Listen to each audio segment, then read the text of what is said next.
আমি দেখেছি স্পাই, গুপ্তচর, কিন্তু এটা তো দেখছি দেশের মাটিতে দেশের লোকজন খুব সুন্দর একটা প্ল্যাটফর্ম তৈরি হয়েছে আমাদের social media, YouTube, social media, সেগুলোতে আমরা বিভিন্ন কন্টেন্ট করতে থাকি, বিভিন্ন জিনিস করতে থাকি, তার মাঝে মাঝে কিছু কিছু চলে আসে রাজনীতির সুর, আস্তে আস্তে দেশবিরোধী সুর, দেশবিরোধিতার সুর। এই জ্যোতি এই পেহেলগাম হামলা হওয়ার 3 মাস আগে পেহেলগামে গেছে, ওখানে গিয়ে কন্টেন্ট বানিয়েছে, ইউটিউবার, ব্লগার, ট্রাভেল ব্লগ করে, এবং সেই দেখতে পাওয়া যাচ্ছে এত বড় হামলার পর সরাসরি ভারত বিরোধিতা, ভারত সরকারকে কাঠগড়ায় তুলে দিচ্ছে। আজ জানতে পারা গেল যে আসল রহস্যটা কি, রাজ কি। দিনের পর দিন ধরে এই জিনিসগুলো হচ্ছে ভারতের মাটিতে থেকে, এবং আমি জানি না এর সংখ্যাটা কত। এবার তো সময় এসেছে এদেরকেও আইডেন্টিফাই করা, গর্ত থেকে টেনে বার করা। ভারতে থেকে বিদেশের গুপ্তচর বৃত্তি, ভারতে থেকে শুধুমাত্র টাকার জন্য দেশের সঙ্গে বেইমানি, গদ্দারি, ভারত ফাইনালি এদেরকে আইডেন্টিফাই করতে পারছে। দীপাঞ্জন দা, দেখো 140 কোটি ভারতবর্ষে এরকম যে দেশের গদ্দার বলো, বিদ্রোহী, দেশবিদ্রোহী বলো অথবা স্পাই বলো, সে আগেও ছিল, সংখ্যায় অনেক কম।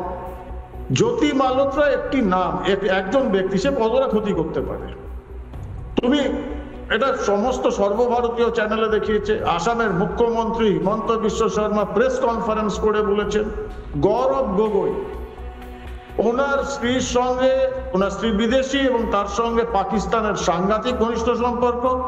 গৌরব গগৈ, হিমন্ত বিশ্ব শর্মা বলছেন, এবং ওনাদের এসটিএফ, ওদের অপারেশন গজরাজ থেকে ওরা বলছে যে গৌরব গগৈ বাই এয়ার নিয়ে গিয়ে আটারি বর্ডার দিয়ে বাই রোড গেছে লাহোর, এবং উনি কোথাও ডিক্লারেশন দিচ্ছেন না, এবং উনি বলেছেন যে উনি এক্সপোজ করবেন জর্জ সরোসের সঙ্গে সম্পর্ক।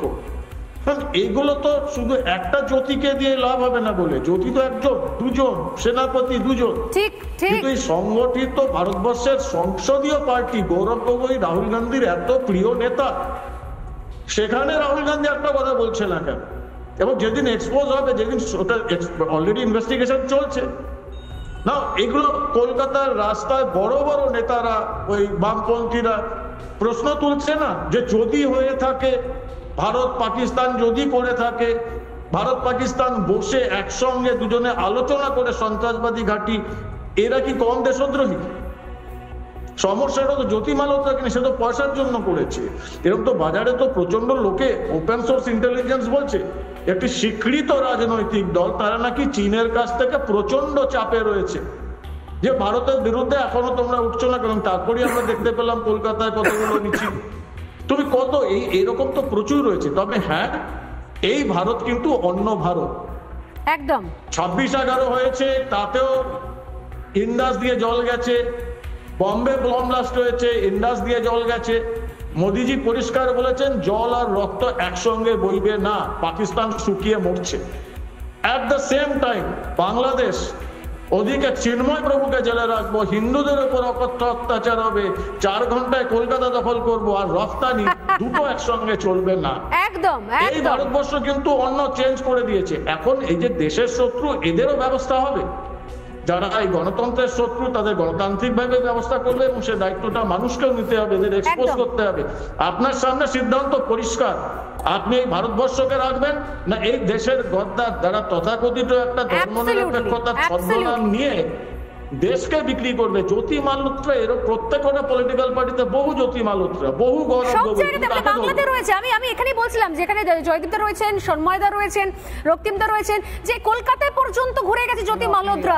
আপনি দেখুন, এই করোনেশন সেতু খুব গুরুত্বপূর্ণ একটা সেতু। হ্যাঁ, এই সমস্ত ছবি তুলেছে, মানে আপনি ডিপ স্টেট, আমরা আলোচনা করছিলাম ডিপ স্টেটের টাকা কোথায় কোথায় গেছে।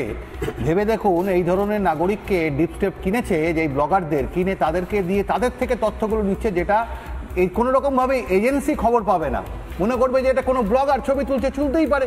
এবার এইভাবে গিয়ে সে সমস্ত রাষ্ট্রীয় কাঠামো, সমস্ত কিছু ভবন, সমস্ত কিছু ছবি তুলে পাঠিয়ে দিয়েছে। সে কত বড় ক্ষতি করে দিয়েছে।